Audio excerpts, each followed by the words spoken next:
Hello everyone, my name is Jojo and welcome back or welcome to my channel, Joyful Jojo. So, happy New Year everybody, happy 2026. I hope you all had a good New Year, a good Christmas, and just having a good time in general. I'm very excited about this new year and I'm definitely planning on making more content for this channel. But I figured no better way to start off the new year than to have my first video be my long-awaited Wicked for Good review. I know I'm very late on this. I'm filming this on January 7th, and the movie has been out since November 21st. But I am here to discuss my thoughts on Wicked for Good, and I hope you guys enjoy it. I love this movie so much, and I love Wicked in general. And I hope... Sorry, I'm a little out of it, but we are here to discuss Wicked for Good and go over all my thoughts and feelings. And I can't wait to see what you guys think. I also decided yesterday to get some blue nails in honor of Fiero. I did get Glinda nails back in May, but I decided to go with blue. Something new, something different. But yes, Wicked for Good has been out for a while now, and it's gotten some awards recognition. I mean, it's made a ton of money at the box office, but also it's like hit or miss when it comes to awards recognition currently. But, you know, I'm here to talk about it. But first section is going to be a non-spoiler section, so for those who haven't seen the movie yet, the first half will be like a bit of non-spoilers. So if you still wanted to know my thoughts on it, you could watch that section. And then the rest is going to be non-spoilers, going through all the plot points, all thoughts and feelings. And then third part is going to be about the characters. Fourth part is going to be about the songs. And then the final part is just going to be overall summary and if I think like this series, if they're going to do like spin-offs and stuff. But without further ado, we're going to dive right into my Wicked for Good review, and I hope you guys enjoy the video. So Wicked for Good is the second movie in the Wicked saga, and also the last movie. But this movie takes place about 1 to 2 years after the events of the last film, and it follows Elphaba and Glinda stepping into their roles of the Wicked Witch of the West and Glinda the Good Witch. And we also see how this movie ties into The Wizard of Oz, which, in case you haven't known, Wicked is supposed to be a prequel to that film.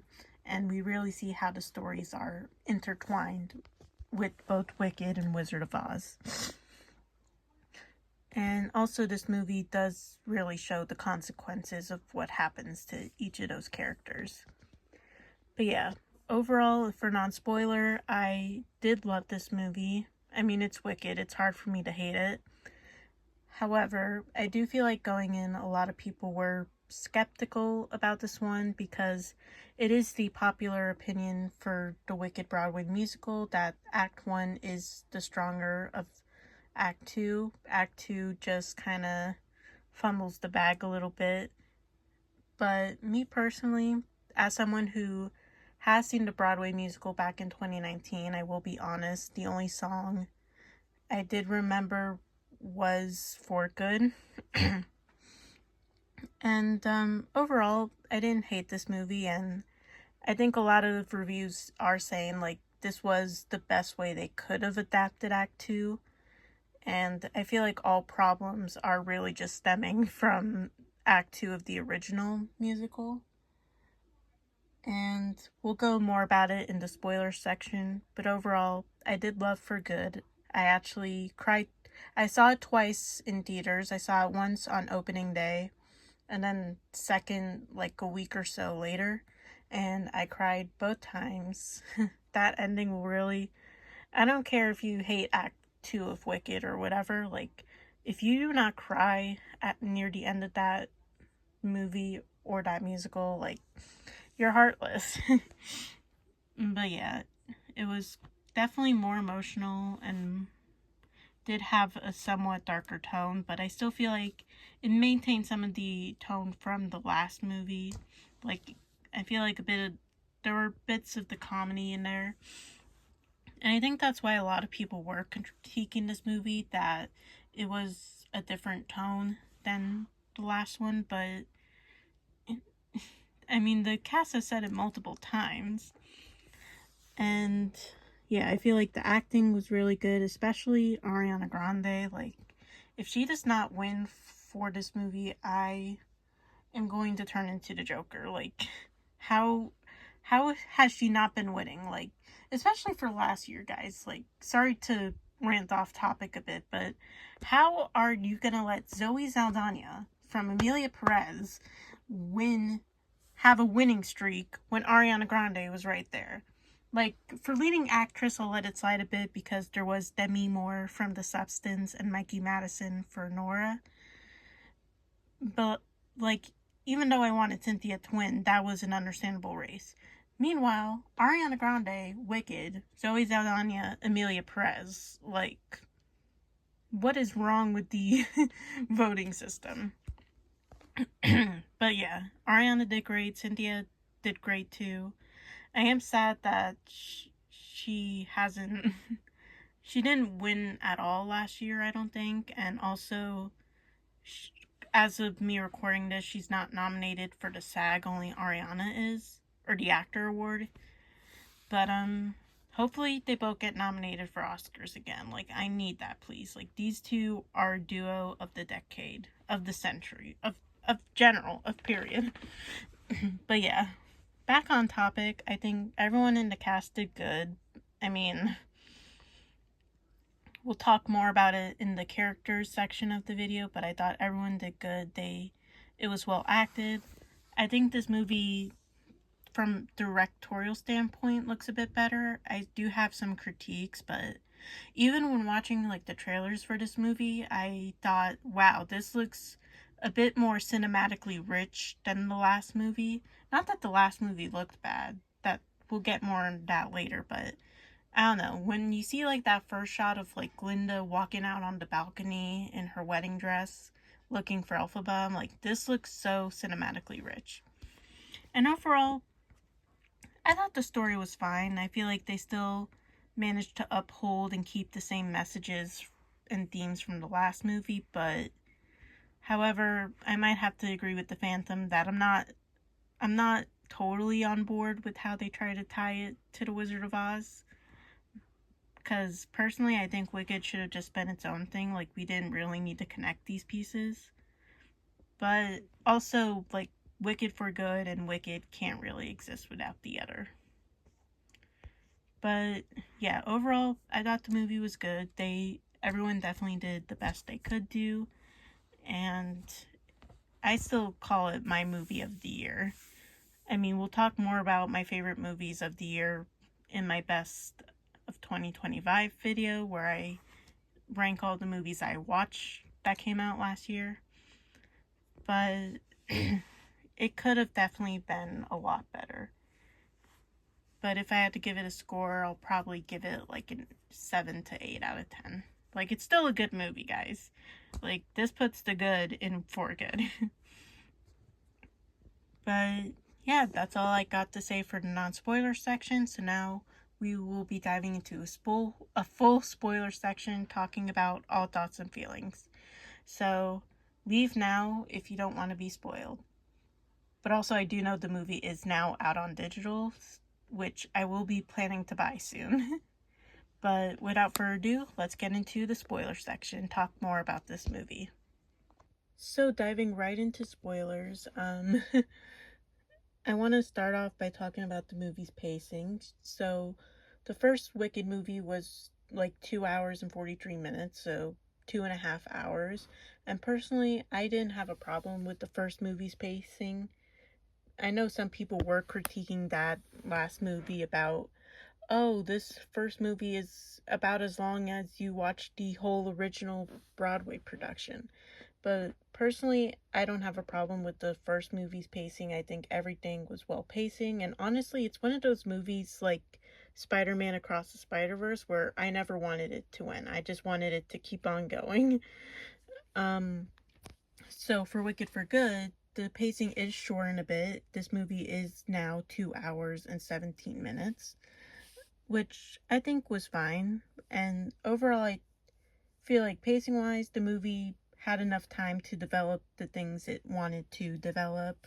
I feel like we did get more time with the Bach and Nessa storyline, which was, rushed, because you have to keep in mind Act 2 is kind of like the last hour and 45 minutes of the entire musical. Like, you get the first hour with the first act, and then you get, an hour and a half with the second act, which is completely rushed, which I understand because I think Broadway shows in general can only last up to about 2 to 3 hours. And obviously, this is a movie adapting the last act of Wicked. But I think the pacing was done pretty well. Um, I wasn't, I was just, seeing how the movie played out, and it wasn't like the first Wicked where I wanted it to keep going. I mean, I did want it to keep going to see how it ends, but it wasn't like, oh, I'm eating this up, I never want this movie to end. Not saying it's bad, but I feel like the real issue is just how it ties itself into the Wizard of Oz. But overall, I thought the pacing was done nice. The only things I felt like they could have cut out or developed more were how in the beginning we see like a flashback to Glinda's childhood, her younger self, and we see her wanting to her desire to do magic for real, and we'll talk more about how that ties into the end later.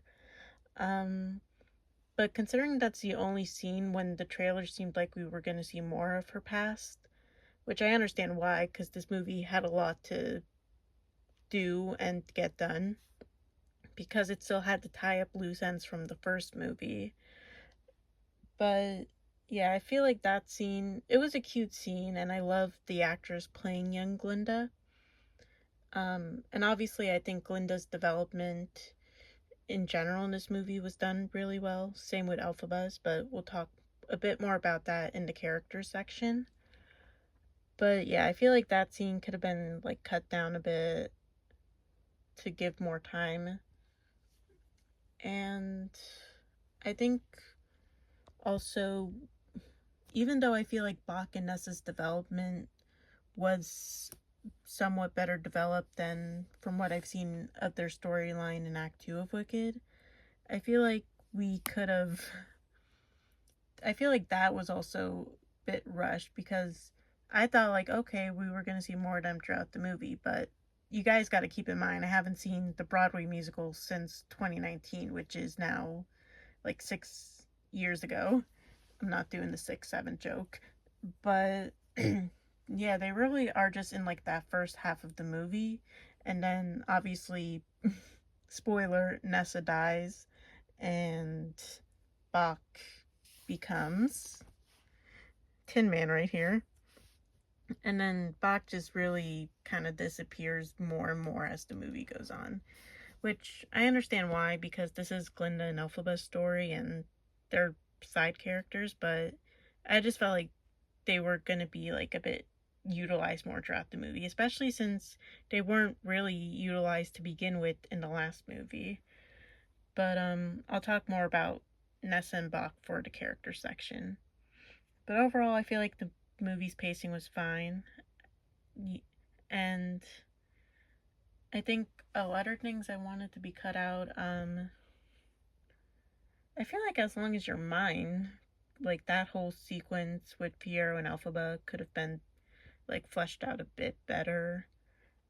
And just keep in mind, like, if any of these issues are just with the original Broadway production, then that's just kind of how it is. Like, I know they wanted to remain faithful to the source material and not change too much to the fans out there who really do love Act 2 of Wicked.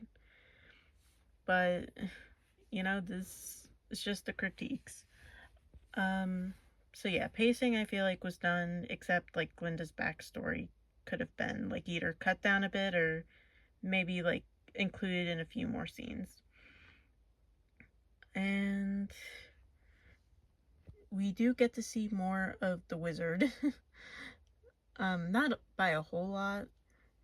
And I think he was utilized well. Like I want to talk more about him in the character section, but I feel like they utilize like the wizard pretty well, and I don't mind Jeff Goldblum as the wizard. And now spoilers. We're already here. I'm sorry, guys. But yeah, pacing wise, I felt like was okay. Cinematography, like I mentioned before, did I feel like the cinematography did look cinematically rich. I know a critique of the last movie was that the lighting wasn't the best, and some people even critiqued the color palette, which I understand because the original Wizard of Oz, it's like the first movie ever in Technicolor, and it still like looks great and holds up pretty well, even though the movie came out in 1939. Personally, I thought the movie looked fine directorial wise. Like, I think there were a lot of great shots.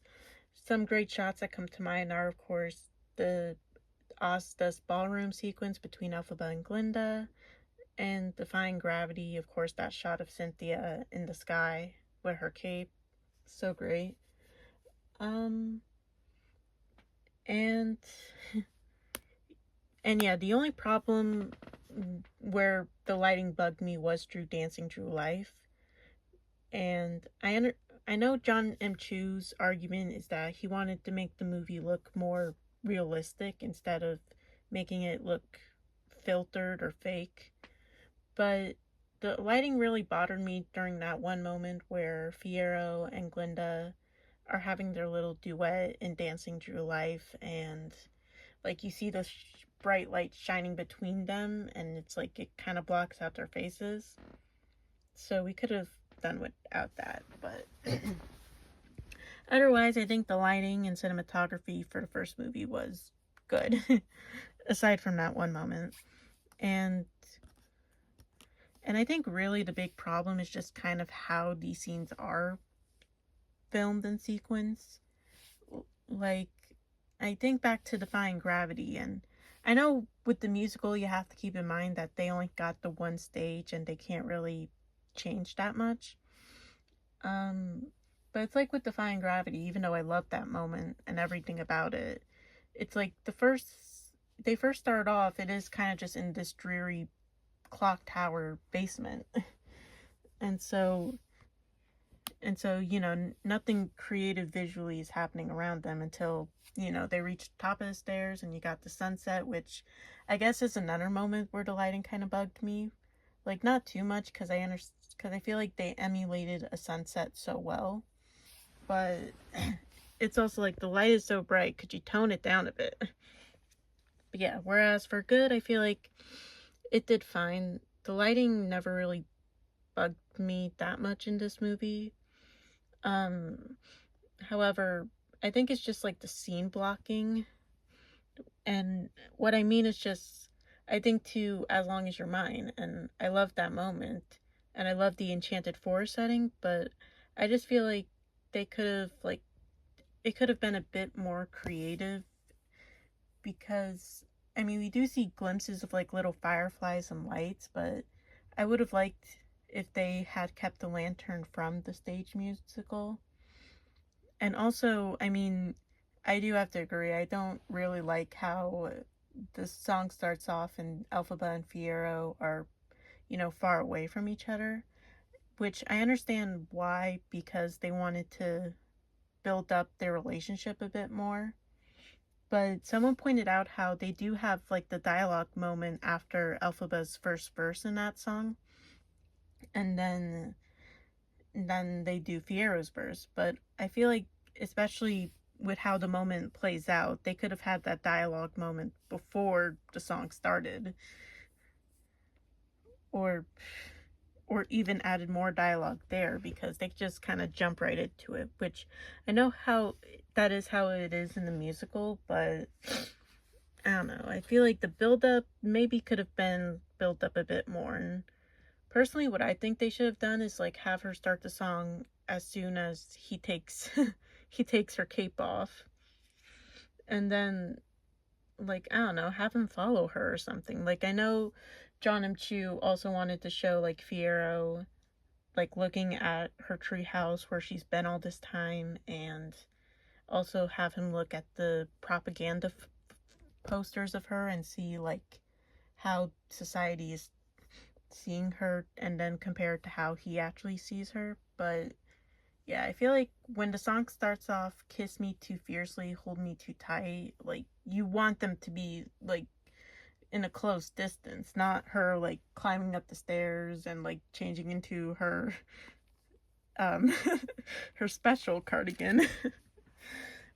But and yeah, I felt like the blocking for that scene could have been better. Otherwise, I think it is a great sequence like later on as it goes on. And then for, I hate to say this, but I feel like for good could have been also creative. Like when I watched the trailer and I see like them on the broom with the pink and green lights, I thought like, oh, is that gonna be for good? But no, that was for wonderful, which talk more about soon. But for good, I do think it is still an effective moment, and I liked how they showed, you know, it focuses on the boat girls, because that's, you know, really what this entire sequence should be about. But, you know, the background is just them in Fiera's castles. And, uh, no, I do like how we get glimpses of the night sky, but I feel like we could have added something creative. Or you know what? I think what they should have added is like during when they're both like singing their verses together and coming together. I feel like what they should have done is maybe like include a montage of their memories together. So that way we could have also gotten to see more of those like shiz memories. And I don't know, like I feel like that moment would have definitely hit even more so if they would have included like the montage of their memories. But yeah, it's just really like the two girls. They do, I think, one spinning shot. Sorry, my voice is going in and out of guys. Like, uh, it's fever season. I'm not sick, but you know, it's allergies, whatever. But yeah, I feel like it's just one spinning shot, and then it's just the two girls, and they occasionally like hold hands sometimes. But yeah, I feel like creatively they could have done a bit more, but otherwise, I love the for good. And I do like the shot they did of Nessa flying, and the shoes are red, which pay an homage to the original Wizard of Oz. And I do I do like the Munchkin Land sequences. Those were still very pretty. But I do feel like that's when the lighting was a bit oversaturated, because sometimes I would look at Glinda and think like she does look a little bit too bright. And then the sequence for Elphaba's new song, No Place Home, I feel like she's really just sitting on the yellow brick road singing to these animals. So that wasn't really creative, but we'll talk more about the song itself when we get to the songs.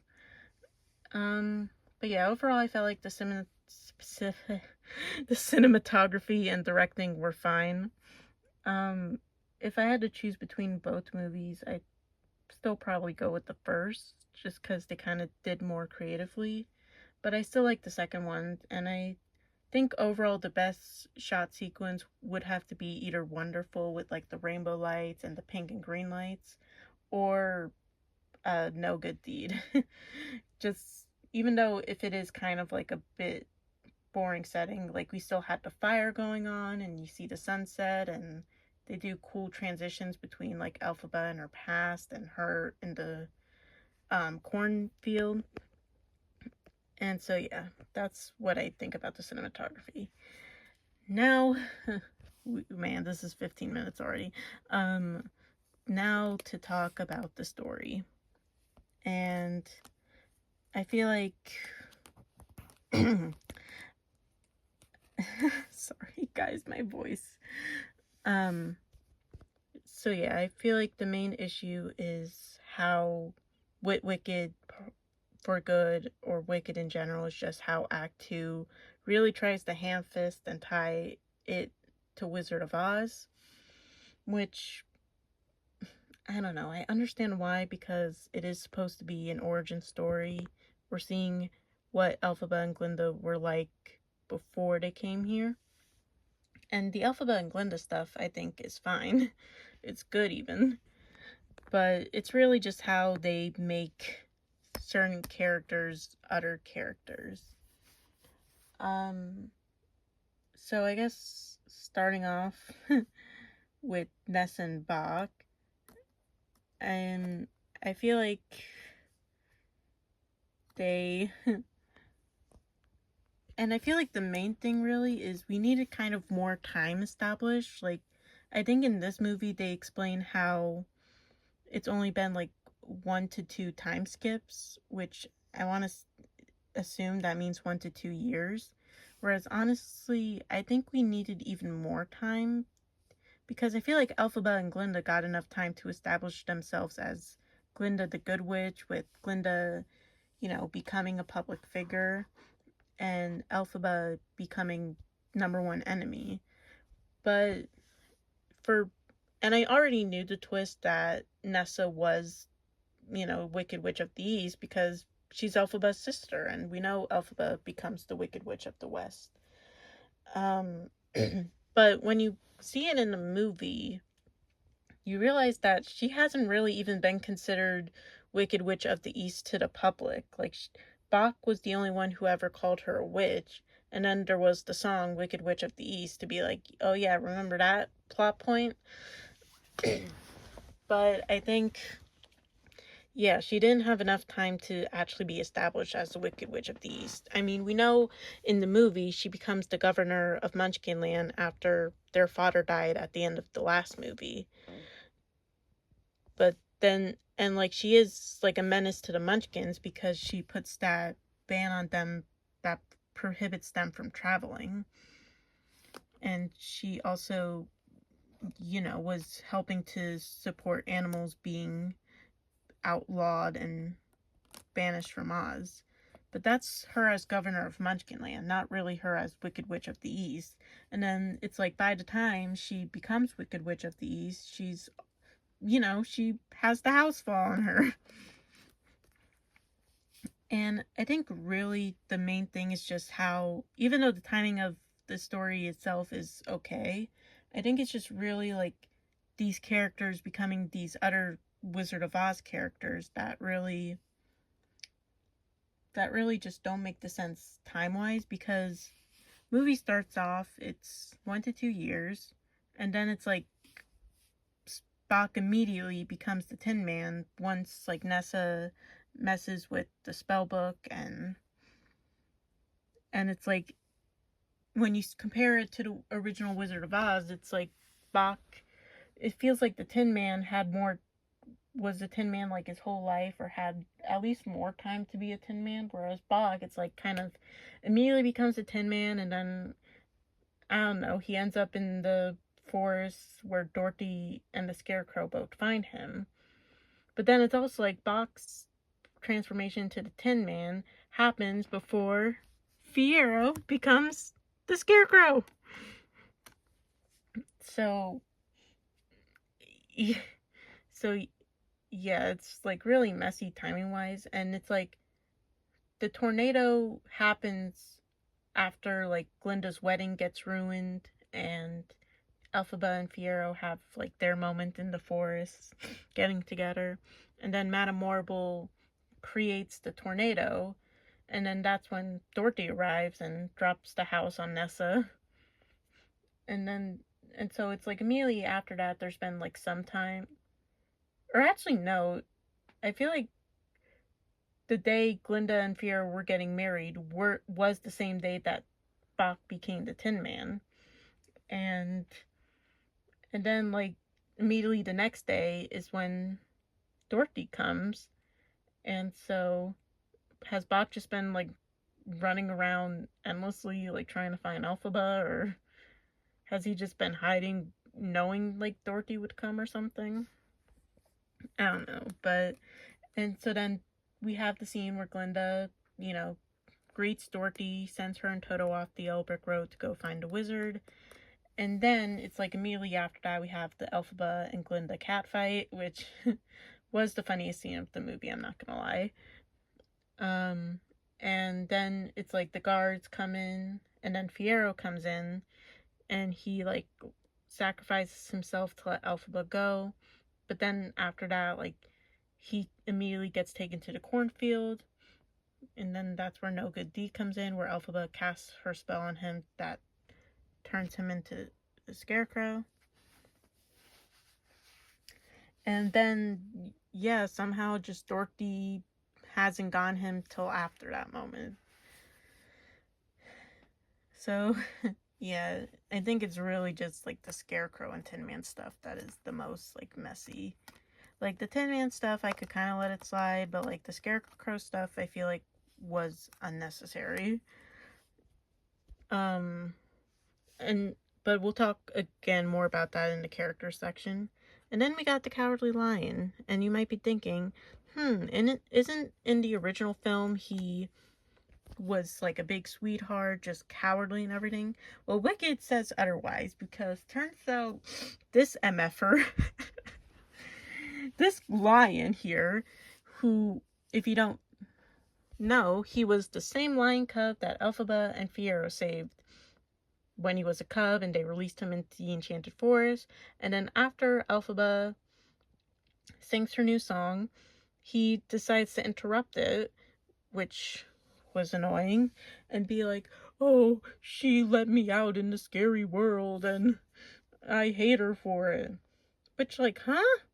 First of all, how do you even remember that? And secondly, like, what, you wanted to be speechless? This Cowardly Lion? So yeah. The Cowardly Lion, I do like how they establish him early on instead of just having him be like a shoehorn reference like in the original musical. But it's also like, you can't stand the lion more because you don't get what he, because it's even more confusing. Like, you feel bad for him because he wants to be brave, but then when you see Wicked, it's like, oh, I don't care what this lion wants. Like, this lion is a jerk for not, oh, sorry, is a jerk for, not appreciating what Elphaba did for him. And also, I do find it crazy that, like, this is supposed to be presumably 1 to 2 years, and the lion is already, like, full grown in that time. I mean, I do know animals do age and grow faster than humans, but I feel like he shouldn't be like fully grown yet. But that's just me. And also, yeah, I just feel like having these characters from Wicked become these other characters, I feel like it didn't really need to happen. Like, I feel like with better writing, Bach becoming the Tin Man could have been a bit more sensible and logical.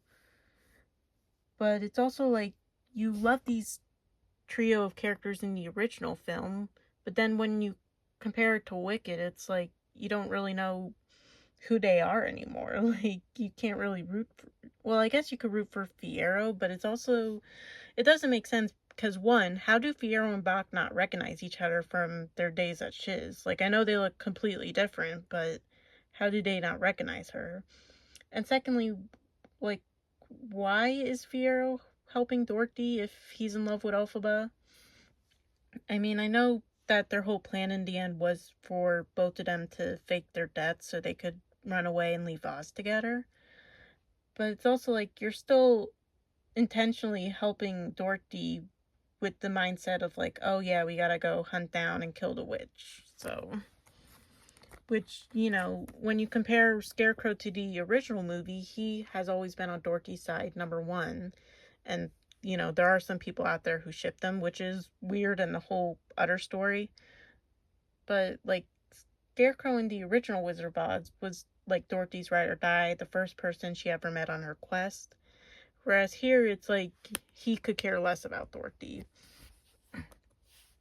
Speaking of Dorothy, they do establish her a bit more. She's not just some shadow.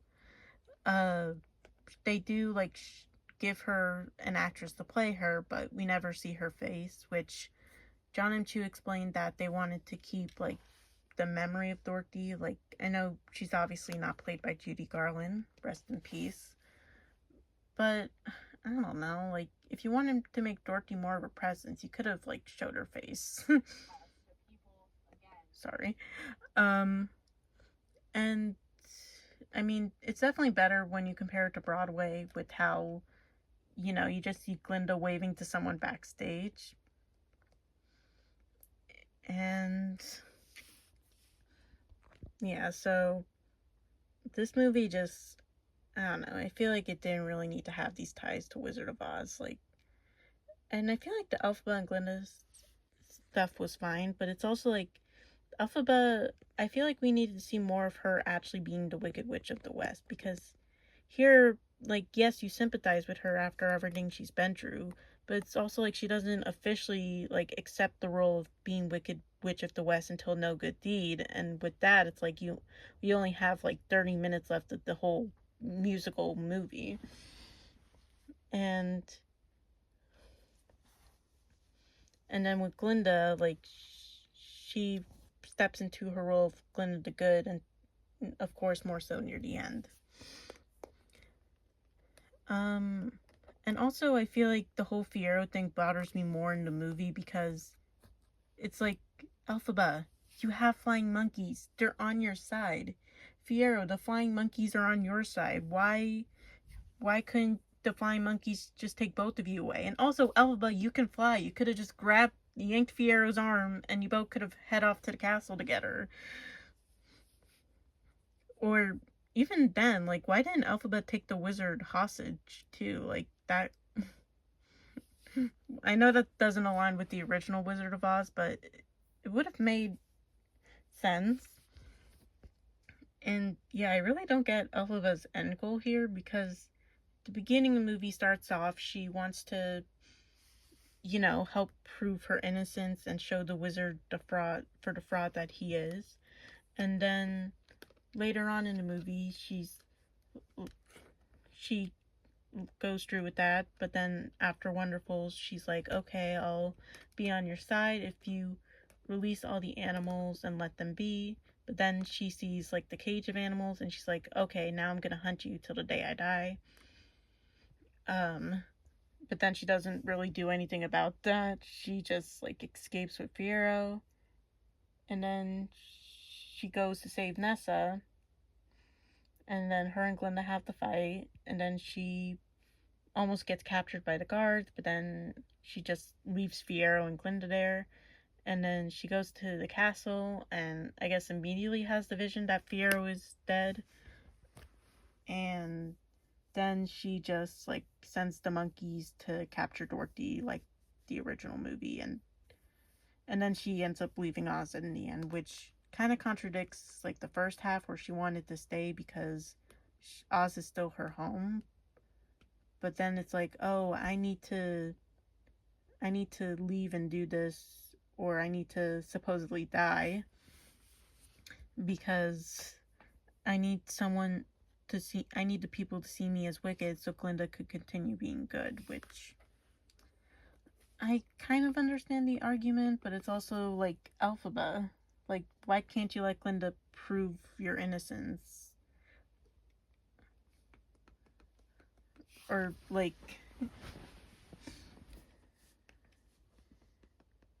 why do you have to represent wicked? Like, you could both represent good and show the wizard for being wicked, or Madame Morrible. It's just confusing in that regard. But I understand like the story still needs to happen, and I understand why they didn't make too many drastic changes, because there are fans who do love Act 2 of Wicked, and they don't want to disappoint those fans. And oh yeah, I did find it weird how Bach tried to leave they showed like Bach actually leaving at first before Nessa placed the ban on Munchkins, and then he tried to leave again when he figured out that Fiyero and Glinda were getting married. But then it's also like the law was still in place, so how could he have expected to leave? And I don't know, that's really about it when diving into like the ways the Wicked and Wizard of Oz try to tie into each other. And yeah, I don't know, it was definitely pretty clunky, and I feel like, you know what they could have done? Instead of having Fiyero become the Scarecrow, she could have like used her magic to create like a Scarecrow bodyguard that helped him fend off the guards. Or like, again, yeah, why couldn't he have at least one flying monkey with him? Like, Elphaba didn't need all those flying monkeys. And also, why turning him to... Is there not a spell of immortality? Like, why does that have to result in him becoming a Scarecrow? But, I don't know, I feel like I talked about everything, like, spoiler story-wise. Oh, I guess this counts, but we do learn at the end of the film that the reason why Elphaba has her magic is because she is actually the wizard's daughter. The man that her mom was hooking up with at the beginning of the first movie was the wizard, but I Ben knew that because I think that was one of the other things I did remember from the musical. And also, I mean, come on, guys. In No One Mourns the Wicked, it says Jeff Goldblum is in the song, and it clearly sounds like him. So I was like, oh, okay, that's her dad. Which, I mean, yeah, it does suck even more that he, did all those things to her. And Jeff Goldblum does have like this good look on his face near the end when he realized what he'd done. But it's also like, oh, now you feel sympathy, like now that you knew that was your daughter. But yeah, they explain how the reason why Elphaba had magic was because she was of both worlds, because her mom was a Munchkin and her father was human. But it's also like Munchkins don't have magic, so how does that explain her having magic? But, they say she's from both worlds, so okay, whatever. And yeah, I mean, that's really it spoiler wise. I do also wonder why we couldn't have told Glinda that we were alive. I mean, I guess, like, I feel like this was executed better than how Stranger Things explained how, like, oh, 11 needed to die or be ambiguous or leave or whatever to have the kids move on from childhood. Whereas here, I feel like it was more understandable why they couldn't tell this person, oh, my battery's low, why they couldn't tell this person that we left, because I guess Glinda already faced a lot and she like needed to keep Elphaba's promise. Like, that was a bit more understandable, but it's also like Glinda has to forever live with the fact that her best friend is dead. She doesn't know that like she actually left, but which I feel like they kind of teased that it wouldn't be that way, like she would actually know that they left but had to contend with that fact. But no, she really thinks like both Fiyero, Elphaba are gone. But, she's still pushing strong, going through it. And yeah, that's all I really have to say about spoilers. Oh, I guess I should also mention I did love the last shot of the film where they recreated the Broadway poster. However, did anyone else think that they looked like they were old ladies? I mean, just the way how they were dressed. And also and that was another instance where the lighting bothered me, because it's like, I want to see this last shot, like this recreation of the iconic musical poster, and you're literally shining this bright light in my face. Like, I can hardly see the two women as is, but regardless, it was a nice homage. But I did also feel like they kind of looked like old ladies. Like Elphaba's cheeks kind of looked like they were sunk in a bit and had wrinkles. And also the way Glinda was dressed, it's like she wasn't wearing a white witch hat. She was just like wearing a white knitted hood. Oh yeah, and also I thought we were going to see more of those Shiz University flashbacks. And they did also mention earlier in 2025 how they did go back and shoot like some additional sequences. So I don't know. And I have to guess like those sequences were probably for this in No Good Deed, how like Elphaba is transported to the flashback of her being at Shiz. And I don't know, maybe it was like the Shiz stuff. And also I would have loved to hear dialogue. Like everything was like no dialogue. We just see like these characters having fun. And yeah, I feel like that could have been established more.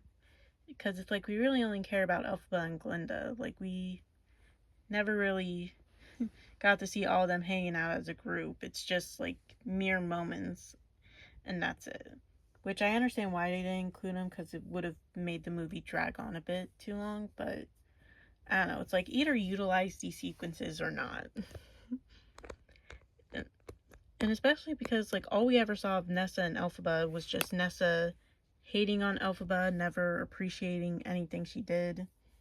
And then like Bach and Elphaba, like they hardly ever interacted with each other.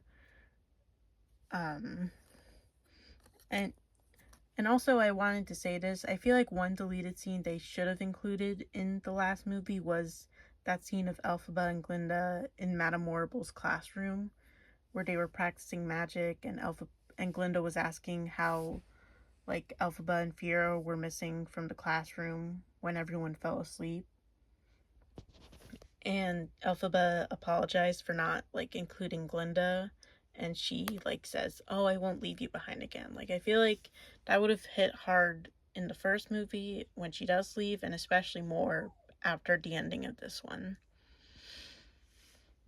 But yeah, I'm glad that they at least included it on the bonus or digital version of the movie, so like when I do eventually buy it, I could watch those scenes back, because it looked like the cast did have a lot of fun filming it. But yeah, that's all I really have to say about spoilers, and now we're going to be moving on to the character segment of the video. But, and probably go over more spoilers, but this is really all I had to say for the spoiler segment talk of the video. But now, on to characters. Hey guys, so now we're on to the character section of the video. And two things, I am filming this on a different day. I'm filming this on January 13th, and that last footage you saw was on January 10th. And that was because I was recovering from being sick and just, didn't have time to film the segments on the same day. But now we're here with the character section of the video and going more into Wicked for Good. So I guess to start off with our main character, Elphaba, I loved her a lot. Elphaba is undoubtedly my favorite character in all of Wicked, and I think she was pretty sidelined throughout this movie, and I think that is because the general consensus on Wicked is that Wicked Part 1 or Act 1 is more so Elphaba's story, whereas Wicked for Good / Act 2 is more Glinda's story. Which, either way, like, they're still two the main protagonists, and I think Elphaba's story in this was done well. Although, as I mentioned before, I don't really get her end goal because, in the first half of the movie, she's determined to stay in Oz and help prove that the wizard is a fraud, but then when we get to the end, she's like content with being the Wicked Witch and having her fake her death and leave Oz for good. And I mean, I felt bad for Elphaba throughout all of Wicked because it was unfair how she was being treated just for being different. And it was great seeing her like grow into her strength and be the person she was always meant to be. But it also sucks that she still remained hated, and she tried so hard to belong and help these people who hated her. And I mean, it's like the song No Good Deed itself. Like, every time she tries to do good, it just ends up backfiring, which was really heartbreaking. And yeah, I personally wish she didn't have to leave Oz, but I guess it is better than her having to actually die. Like, that would have been more tragic. Um, but regardless, I did like Elphaba's arc throughout this movie, and it's crazy how, in general, they filmed these movies back to back. Or I think it's even they filmed the second movie before filming the first one. And it's crazy how this movie is supposed to be like they're a bit older now, and they actually do look older despite the fact that, again, they filmed these movies back to back. But yeah, I love Elphaba. She was pretty sidelined, which again I understand because this is more so Glinda's movie. But I feel like she still had enough time to shine. In regards to her costumes, or her outfits, I do feel like her outfits were better in the first movie, but her outfits in here were still cool. I love the silhouette of her dress in the movie, and in general, I just love how Paul Tazwell, who is the costume designer on these movies, he's just able to tell the story through what they're wearing. And I like how he explained in one interview that her silhouette of this dress is supposed to be like the trench coat she wore in the first movie, and how her cape here is now more longer, but it's also tattered because it is, older. And how her witch hat rim, even like here, is bigger than it was in the last movie. And of course, I loved her hair. I really glad like Cynthia was able to advocate for Elphaba having braids since she is a black woman herself. And I just thought the braids were really pretty, and I like how they were styled, whether it be in a ponytail or she have them down or do a half up down style, or my particular favorite near the end of the movie where she had them like split to the side. Like, Elphaba's hair was on point this movie. And yeah, as for Elphaba herself, I feel like Cynthia portrayed her really well. I love how in the first movie she was able to play into Elphaba's naivete, and how, you know, like how wonders, how like excited she felt about her future. And then here we see like how grounded she is, and we never really see her have any sort of outbursts. Like, I feel like we kind of do near the end of the movie, but she is very reserved and calm. Like, especially during that catfight scene, like, she doesn't yell at Glinda saying, like, he never loved you, he loved me. She's, like, reserved and calm about it, and is like, he never loved you, he loved me, and I'm sorry you have a hard time believing that. But yeah, Cynthia gives a great performance. I think her best acting wise would have to be either For Good, where she's like trying to hold back tears and, not burst out crying in front of Glinda, or of course No Good Deed. Like, that whole sequence I feel like should guarantee Cynthia an Oscar. Although I know at the time of me recording this, the Oscar nominations aren't out yet. And also, Cynthia was snubbed at the Actor Awards, which was very unfair. But yeah, No Good Deed, I feel like that should guarantee the Oscar alone. But even putting aside that sequence, Cynthia did phenomenal throughout the entire movie. Like, she really is able to fall in and just become Elphaba. It's never Cynthia playing Elphaba, that's Cynthia being Elphaba. Like, she is Elphaba.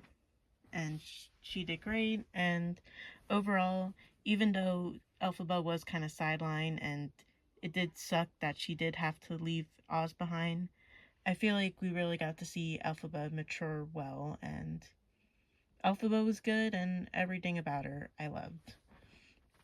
Well done, Cynthia. And now on to Glinda, who, even though, again, I love Cynthia as Elphaba, and both Ariana and Cynthia kill it in this movie, I feel like Ariana slash Glinda was the highlight of this movie. But that's also because the movie really was her own.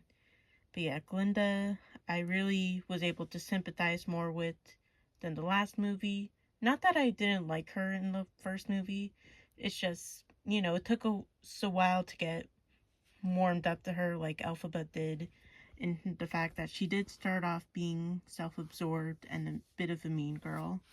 But whereas here, I really was able to sympathize and root for Glinda, and I really felt bad for her throughout the movie with how she missed her best friend and had to, just be okay with everyone talking bad about her and giving Elphaba death threats. And I also, of course, felt bad when she did find out about Elphaba and Fiero. And, of course, the ending, you just really feel for Glinda when she has to contend with the fact that, at least as far as she's aware, both Elphaba is gone and, like, things aren't the same as they used to be. But yeah, I really liked Glinda's growth through this movie, and I feel like the movie does a better job of fleshing her out as a character, and we get to see like how she gets to become Glinda the Good. And I think the writing wise, that was done really well, because honestly, when I think back to how I thought about Glinda from the original musical, I was just indifferent towards her because she still kind of acted a bit bratty. Whereas here I was able to understand like the full story and really just grow to love Glinda as a character. And yeah, Ariana is amazing in this movie, and she really is able to play into the emotional core of the movie.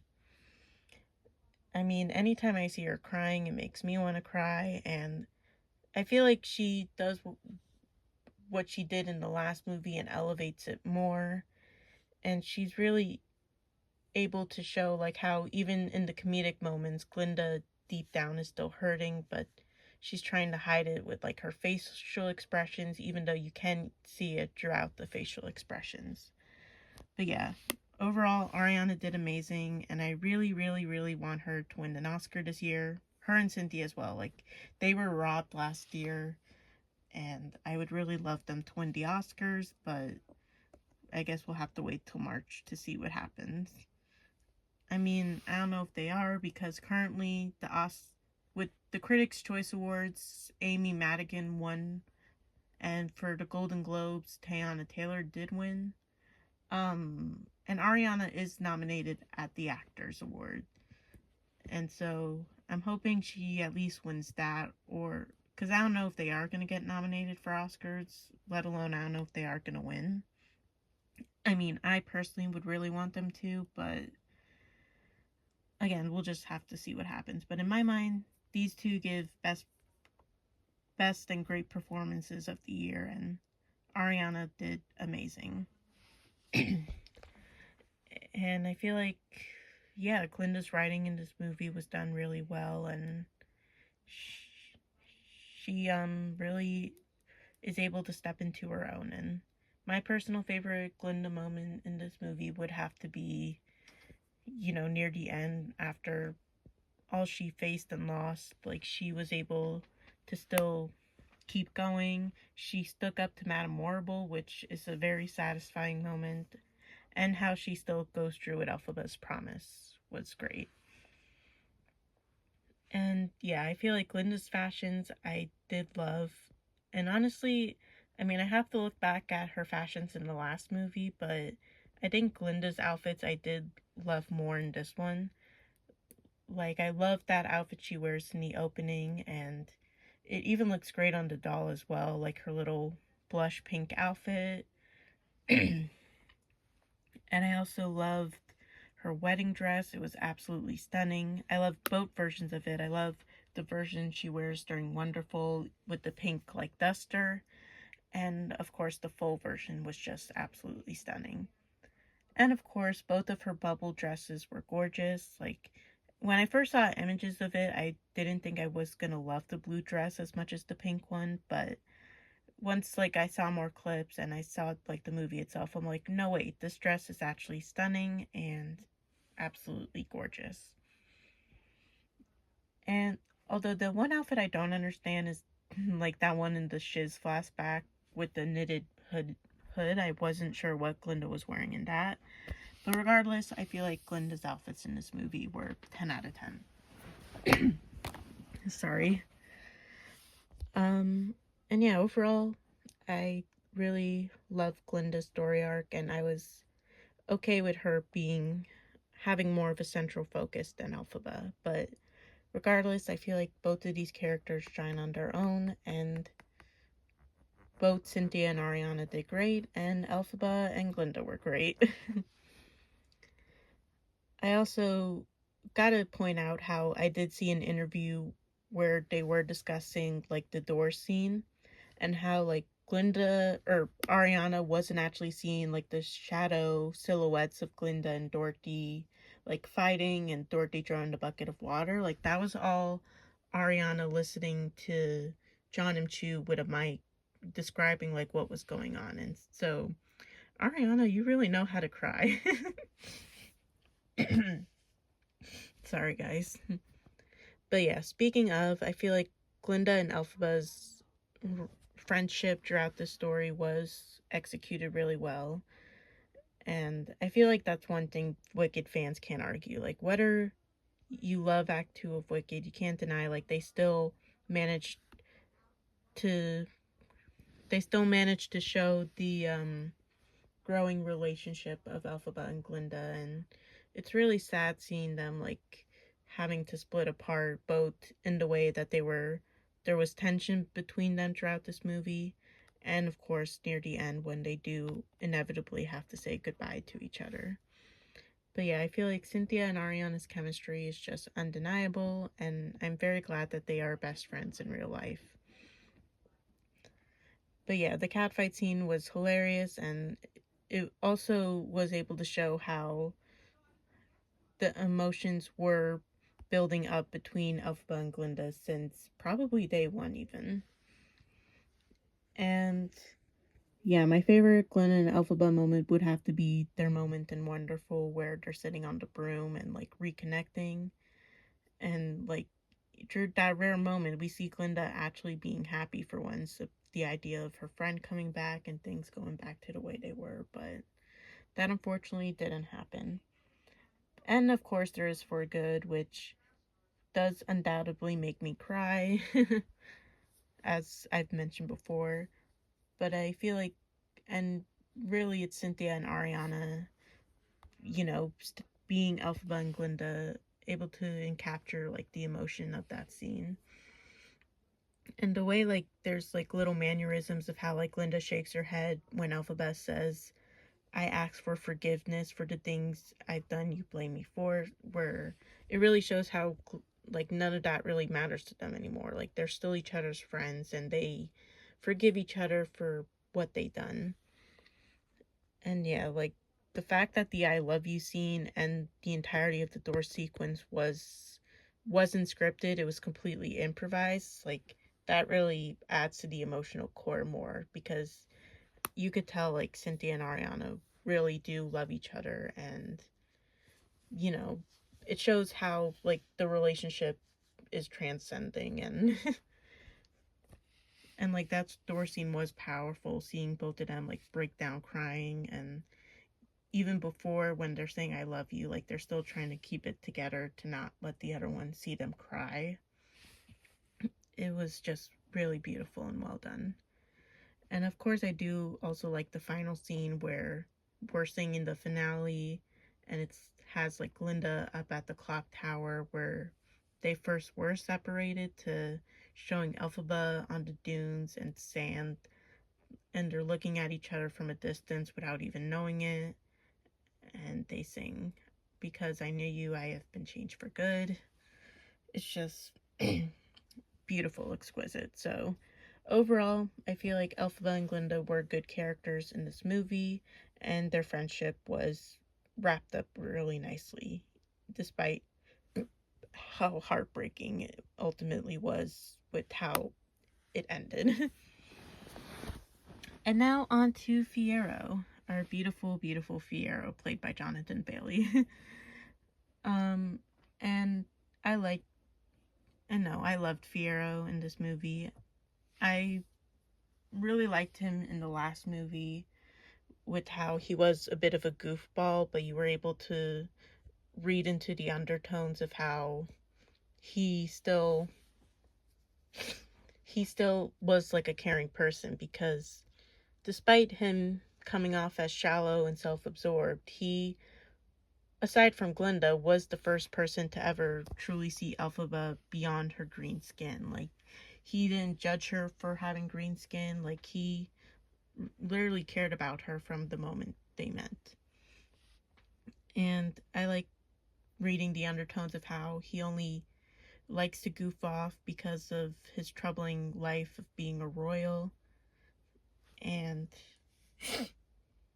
in this movie, I feel like they continued his storyline very well with how he only joined the captain of the guards to look for Elphaba because he's missed her after all this time, and how he wanted nothing more than to be with her again because he was really in love with her. Yes, it did suck that he kind of dragged Glinda along and made her believe that he loved her, but I understand that he is still young and was trying to. He never meant to hurt Glinda in any way. I mean, yeah, he shouldn't have dragged her along in the first place when he knew he liked Elphaba, but I guess to be fair, in my opinion, I feel like he didn't realize his true feelings for Elphaba until, like, the Ozdas dance, when he sees, like, Elphaba being vulnerable, and he has, like, this look on his face where he realizes, like, he's really infatuated by her. And then, of course, the feelings more so confirmed when Elphaba and Fiyero have the Enchanted Forest scene from the last movie. But regardless, I feel like Fiyero is a good-spirited person, and his character arc was done really well. I mean, it's not including, like, the Scarecrow stuff, because, again, I'm not going to fault Fiyero for that, because that's just, bad writing. Or, not bad writing, but, weak writing, half-baked writing, whatever. But I feel like regardless, Fiyero is a strong character, and I think Jonathan Bailey portrays him perfectly. I mean, and I feel like there was a reason he was named Sexiest Man Alive, because, I mean, this man, I'll say it, is still quite attractive even as a scarecrow, but personally, I think it's really just his eyes. Like, this man has such pretty eyes, even in scarecrow form. And yeah, it was just really sweet seeing how much Fiyero cared about his friends, and especially Elphaba, and it was cool to see how much he has been changed and impacted by Elphaba.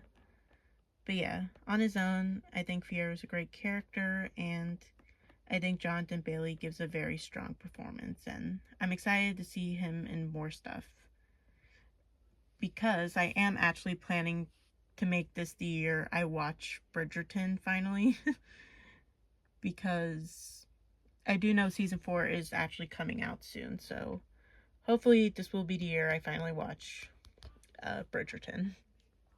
But yeah, also props to Jonathan Bailey, because he was filming these movies and Jurassic Park and season 3 of Bridgerton, and maybe even season 4, all around the same time, which kudos to this man for having, like, a busy schedule and still managing to, be dedicated to these projects. And yeah, I feel like he is an amazing singer, although I personally wish Fiyero could have gotten a new song. Like, when you think about it, Fiyero really only gets to sing Dancing Through Life and As Long As You're Mine, and that's it. And like Elphaba and Glinda's songs did make sense story-wise to move the plot along, but I'll talk more about that when we get to the songs. But yeah, Fiyero doesn't really get to sing as much, which is especially a crime for these movies because Jonathan Bailey is a fantastic singer.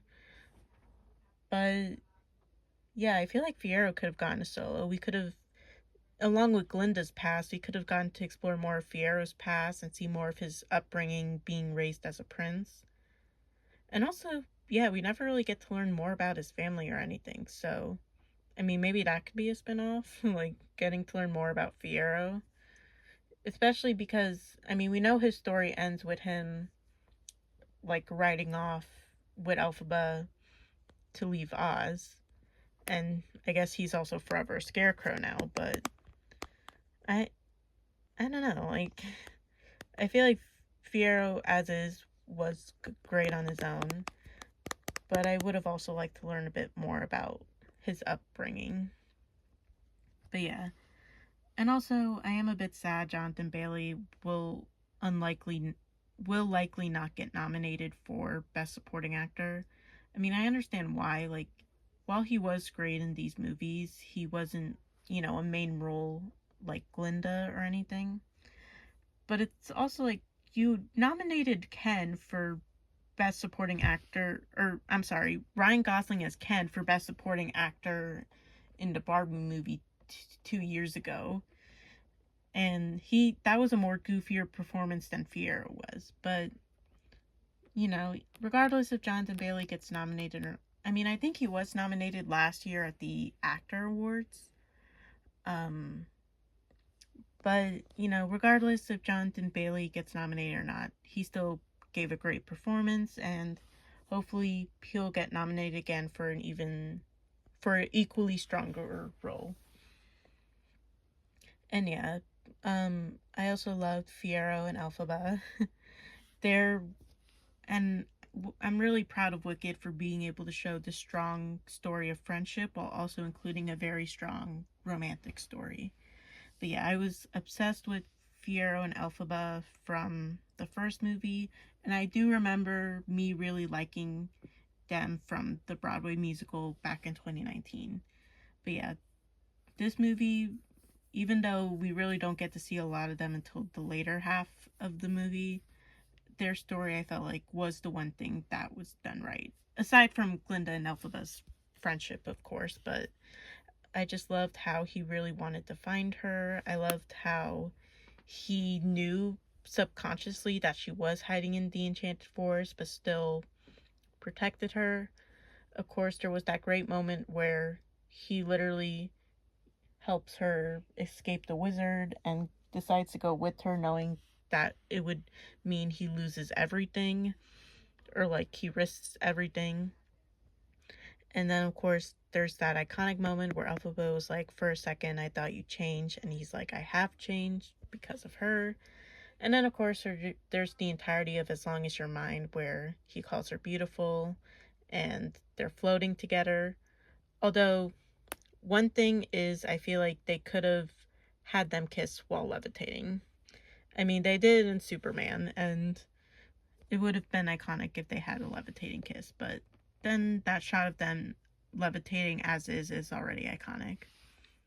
And I love how he recommends the castle for her to stay at, and of course the whole him sacrificing himself so she could get away. Like, despite how contradictory that is, like, it is still such a great moment, and I feel like that's when Jonathan Bailey's facial acting is at its best, because you could really see like the hurt in his eyes and him just wanting to be sure the love of his life is saved.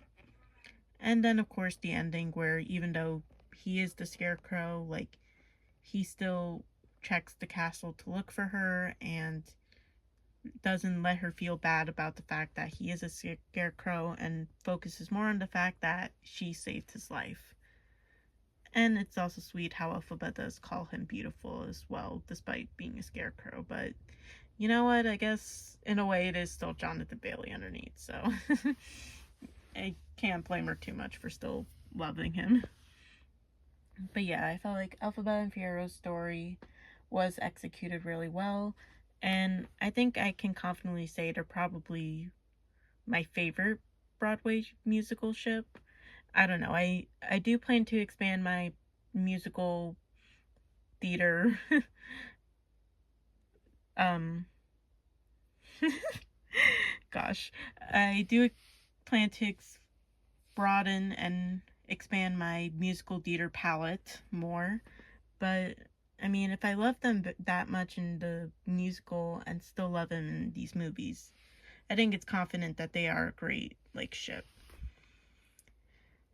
But yeah, love Elphaba Fiero, love Elphaba and Glinda, and oh, there's more characters.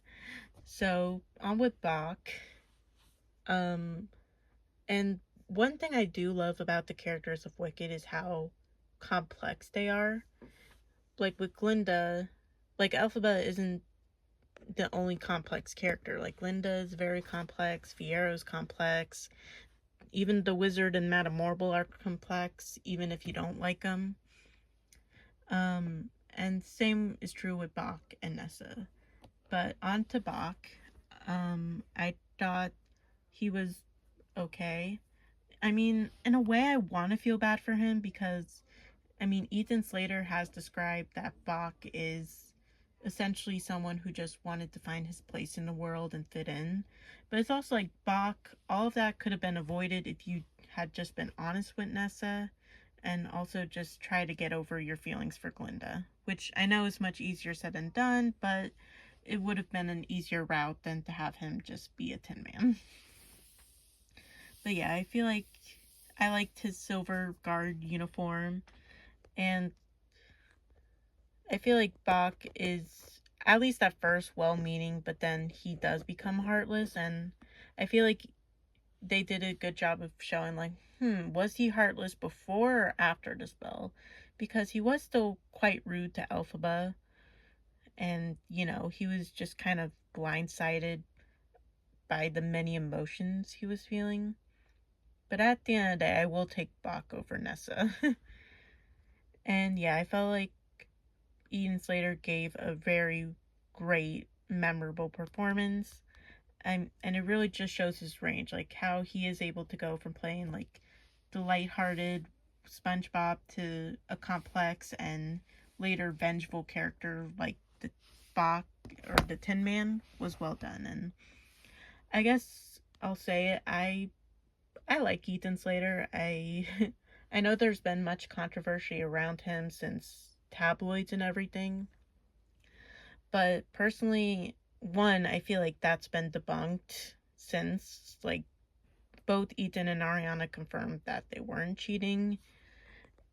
And guys, like, just some relationships aren't meant to work out, you know? But I'm not gonna try to make this the whole video because it's supposed to be about the movie itself. But personally, I think Eden Slater is a great actor, and I feel like he did a great job of portraying Bach. And I also love that moment during March of the Witch Hunters where both Bach and Glinda are staring at each other, even though I think in real life God, what is wrong with my voice? I think in real life Glinda, or no, Ariana and Ethan weren't actually like looking up or down at each other. That's just, they were just filming those scenes separate. But yeah, it was still an intense moment in the movie that really I feel like you could read into, because it's like, did Glinda actually realize that was Bach? And as for Bach's perspective, it's like, oh, does he now realize like Glinda never loved him, and he kind of blames Glinda for what happened, because essentially that was a consequence of Glinda. Like, she was the one who did set Bach and Nessa up because she didn't want to go out with Bach and she thought she was doing a good thing, but then it kind of led to this. It's like very interesting and complex. But yeah, I feel like Bach as a character, I don't want to say complex again, but he is. He does have many layers to him, and even though we don't see him a lot throughout the story, I feel like what we did see of him, I mean, yeah, he's still the biggest simp ever for thinking he had a chance with Glinda. And I mean the characters, not in real life, guys. Um, but yeah, in a way I can understand Bach, like, wanting to fit in and him feeling sad that all all his friends left and stuff. But it's also Bach. We could have been more healthier about this. But yeah, Bach I thought was fine and handled well, and I think Ethan Slater gave a great performance. And I'm also excited to see him in more things. And then now we get to Nessa, who I want to say is also complex, but it's also like I could not stand Nessa. I'm sorry. And it's not because she's in a wheelchair, because I am not a I'm not someone who hates disabled people. It's the fact that regardless of the fact she's in a wheelchair, she is still a mean-spirited person. Like I wanted to give her some credit from the first movie because she wanted to get a fresh start, and she was initially tricked by Bach into thinking he actually liked her. But it's also, I feel like she could have been smarter to know that, like, literally near the last scene we see of Nessa in the last movie, aside from her witnessing her father's death, is Bach clapping very hard for Glinda. And I'm like, wouldn't that make her notice that she liked he liked Glinda? And so Nessa being very obsessive over him was like, it was, I didn't like seeing it. And even taking her storyline with Bach aside, it's like she was always ashamed of Elphaba. She, like, when Elphaba was trying to help her being coddled by Miss Coddle, like, she was literally like, oh, it's my new start and I'm so embarrassed, when, like, girl, nobody knows you yet. Like, Elphaba was just trying to help. Like, did you want to be treated differently?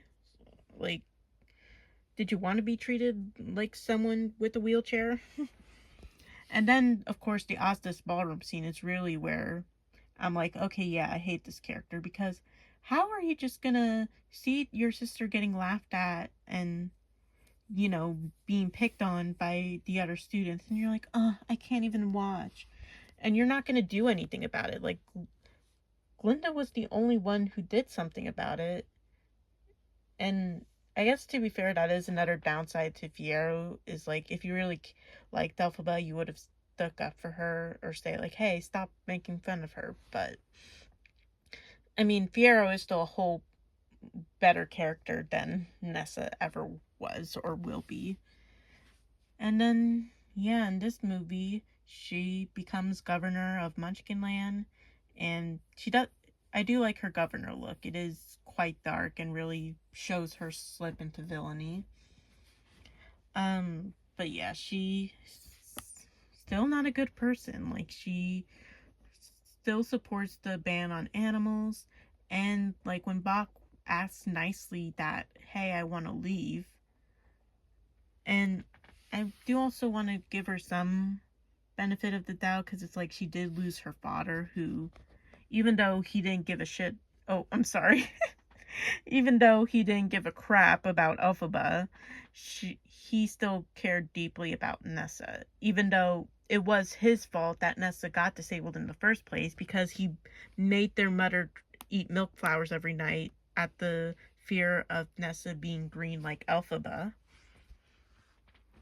But yeah, like, even though she was grieving the loss of her father, she was still mean, and that when Bach asked nicely to leave, she immediately put the ban on Munchkins leaving Oz without a permit. And so it's like, how do you expect Bach to like you if you're gonna force him against his own will? And then, of course, there was the whole scene where she unresponsibly uses the Grimoire despite never having read it before, and that's what results in Bach almost dying, and then him becoming the Tin Man because Elphaba had to step in. And then she's like, oh, this is all your fault, you never should have came, or why couldn't you be here for me? Which, like, girl, you are literally so selfish. Like, you are actually the Wicked Witch. which again, I feel like they could have developed her becoming Wicked Witch of the East better, aside from that one song, which I'll talk more about later. But yeah, Nessa overall was a bad character. However, I do think Marissa Bodie played her well. I mean, props to her for this being like her first ever role, because she was able to portray Nessa's descent into madness in a way, and how like Nessa really was mean spirited. Even though I think the actress herself still finds Nessa quite complex. But I guess in a way she is, because maybe Nessa would have turned out better if she wasn't like spoiled or coddled her whole life. But yeah, Nessa, I do not like. The actress, though, is great, and I am glad that she will forever be represented as the first ever actually disabled actress to play Nessa. And I am glad that they didn't reuse the trope from the musical where she suddenly walks. I think her levitating was a whole lot better. But yeah, and now on to Madame Morrible here. Oh, and I guess I do have to say, like, even though I love Marissa Bodie and I think she's a great actress, her singing, I felt like while it was good, it really isn't the best. I mean, it's hard when you already have like Cynthia and Ariana as your leads, because they're both like phenomenal singers. Not trying to discredit Marissa Bodie and her singing, but I feel like you could tell like this was her first movie. And but regardless, I feel like she did sing her lines well. Like when she sung that last Wicked Witch of the East, like it was really good. But I guess like overall she isn't like, she's not the worst singer in the movie. We'll get more to that soon, but she her singing wasn't also the best. But I still thought otherwise Marissa Bodie did amazing as Nessa. And now we get to Madame Morrible, and I feel like it has to be said that even as much as I love Michelle Yeoh and think she is a great actress, Madame Morrible is one of her weaker performances. And this is coming from someone who hasn't seen that many Michelle Yeoh films. I mean, I saw her in Everything Everywhere All at Once and Shang-Chi, and I think she voice acted in some animated films.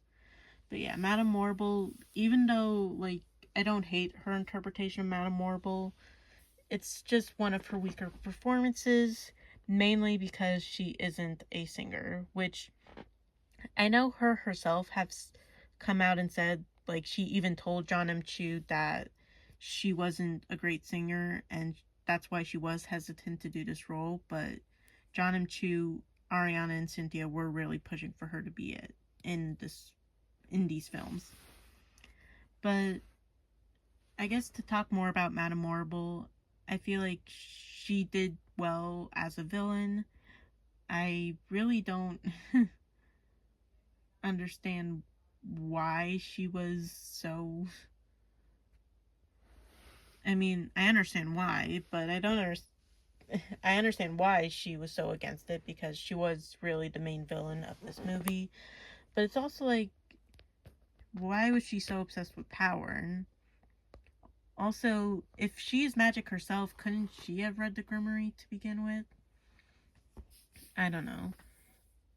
Oh, I guess I was trying to say I don't understand why she was so against Glinda. Like, Glinda was on her side, and Glinda looked up to her throughout both movies, but she really wasn't about Glinda. But I guess she thought Glinda was airheaded and stuff. But I feel like Michelle Yeoh's performance as Madame Morrible was good in regards of acting. I mean, I feel like in this movie she kind of played a bit more into the overdramatic Madame Morrible that we see and know from the original musical. But I kind of like how she was passive aggressive to really showcase her mean spiritedness. But regardless, I feel like she didn't really have any groundbreaking acting moments throughout both films. Um, and I think that And I think back to that scene near the end of this movie where she's like yelling at Glinda and telling her, like, oh, be quiet. You got everything you wanted. Suck it up. And I'm gonna say it. I feel like the scene they showed us during the blooper where Michelle Yeoh was describing the scene and she explained how after she yelled at Ariana, her contact popped out. Like, honestly, I feel like that scene was better than the one we actually saw in the movie, because in the movie she just kind of calmly says, and shut up or shut your mouth. Whereas in the movie, whereas in the scene we saw in like the One Short Day special, we see like her actually like yelling and scaring like Ariana slash Glinda. And yeah, I feel like it was kind of still intimidating in the movie itself, but I feel like they could have redone that scene a bit better to really show like her intimidating presence. And yeah, she really isn't the best singer. I feel like you could kind of excuse it in the first Wizard of Oz. First Wizard of Oz, good grief. You could excuse it in the first Wicked because she only had to sing one line. Whereas here, she sings in Every Day More Wicked and Thank Goodness slash I Couldn't Be Happier. And yeah, she really isn't the strongest singer. Like, it felt like more she was speak singing. And even when she was trying to play into like the over dramatic parts, it still felt a bit off. And yeah, I'm sorry to say that about Michelle Yeoh because she is a phenomenal actress, and I know that she was proud to be a part of this movie, but they really should have casted someone who was a better singer. I mean, me personally, I think they should have switched Miss Cottle and Madame Morrible. Like, if you wanted Michelle Yeoh to still be in your movie, have her play Miss Cottle, whereas Keela Settle, the lady who was in The Greatest Showman, I feel like she would have been a better Madame Morrible. But regardless, I feel like Madame Morrible as a character was done good enough, made for a nice villain, and it was nice to see her get her comeuppance near the end of the film. And then as for the Wizard, I feel like Jeff Goldblum did good as the Wizard, really playing up to his carny persona. And I like that moment near the end when he realized Elphaba was his daughter and he has like the shocked, crying look on his face. But yeah, he really played up to be a phony as well. And Jeff Goldblum also isn't like the best singer, but I feel like his singing was alright. And yeah, I like how the Wizard, although I feel like the Wizard was kind of starting to become imitating near the end of the last movie where he was like, oh, there's a fugitive at the palace, bring her to me. Whereas here he's really just pathetic, and he tries to convince Elphaba to join his side, but then he's like, oh, all animals can't be tamed. Which I don't understand why they had to be so against the animals. I understand it's for like the movie's messaging and story. But why the animals specifically? You already had like Elphaba being the number one enemy. But yeah, regardless, I felt like the Wizard was okay. I do actually like his outfit better than the last movie. But yeah, I'm glad like Elphaba was able to call him out so many times, and even Glinda near the end. Like, honestly, that ending, like, Glinda really came through, and again, also Ariana's best acting sequence, because you could really tell how Glinda, she was still being strong, but she was also hurting from everything the Wizard and Madame Morrible has done. But yeah, Wizard, he was alright. And just like Madame Morrible, it was nice to see him get his comeuppance near the end. And I think that's really all I have to say about characters.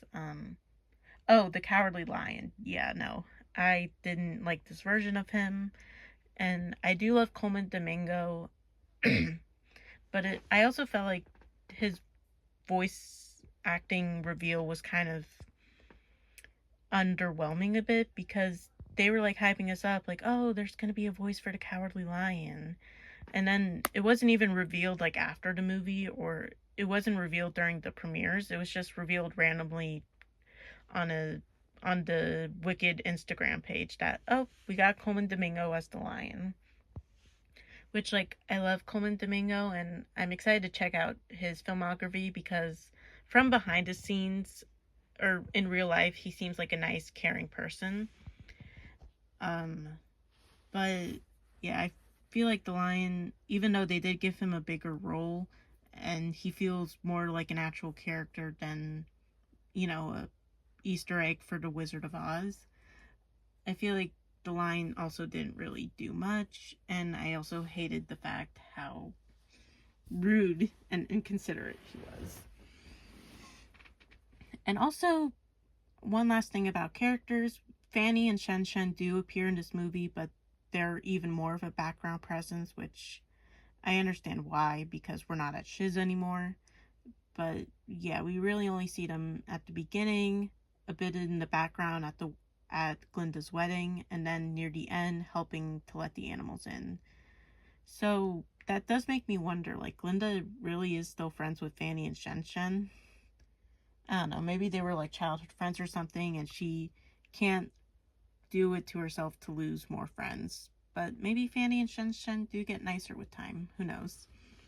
But it's also ironic, like, they're really the only ones who get happier, nicer endings. Like, I mean, Glinda does become the official leader of Oz, but it's also like she's mourning the loss of Elphaba and Fiero.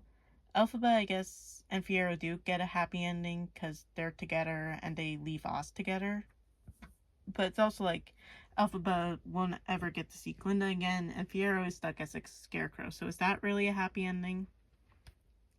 And like, yeah, we never find out what happened to Bach after that. Like, he turns into the Tin Man, he rallies up the Munchkins or the citizens of Oz in the angry mob, which is even more contradictory of the Wizard of Oz because it's like there was never an angry mob to begin with in the Wizard of Oz. So why now in Wicked?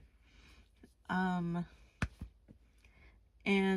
Madame Morrible is forever in prison, which is the ending she deserves. And then the wizard just leaves Oz for good. Haha, pun intended.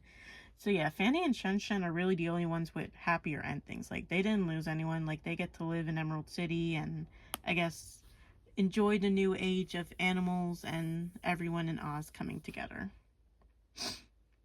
Oh yeah, Miss Coddle does make an appearance at the wedding, but she's really not that relevant to the story.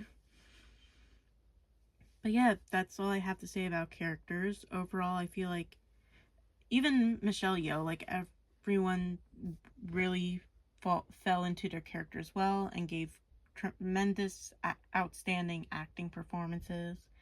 Like, even though Michelle Yeoh was one of the weaker actors, she was still very committed and really played the villain role pretty well. But yeah, that's, I guess, all I have to say about characters and whatnot.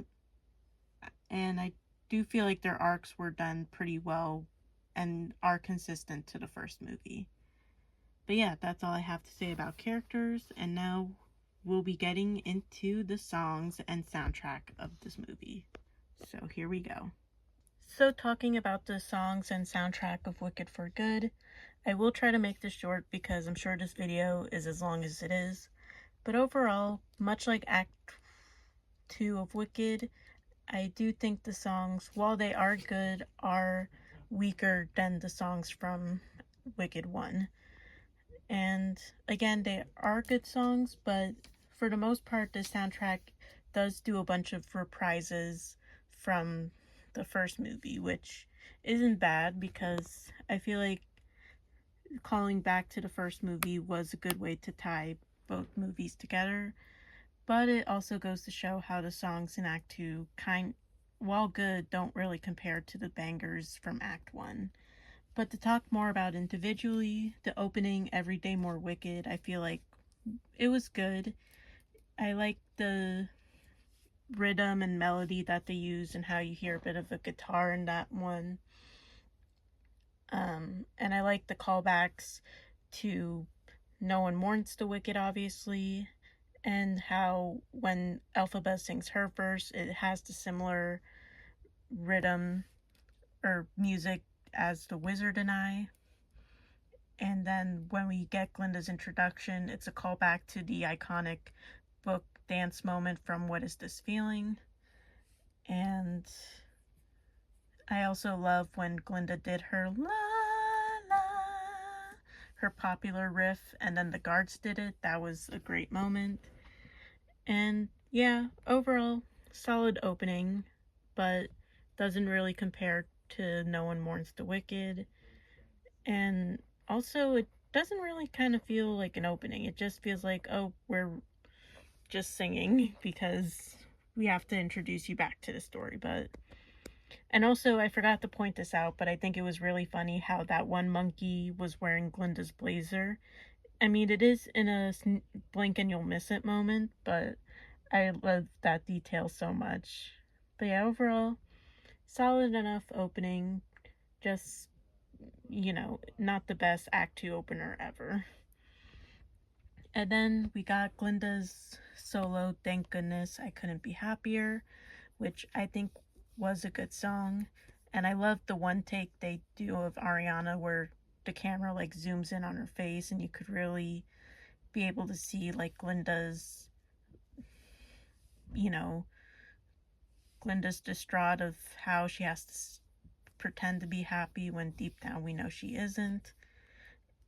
And I do think that song was performed beautifully, although it does feel like the one time I felt like pop star Ariana came out a bit. Like, I know she definitely dives into her role as Glinda and really becomes her, but in that particular song moment where she's singing about bridges you didn't know you crossed until you crossed, I felt like that was where I could tell Ariana was like pop star voice was coming out a bit.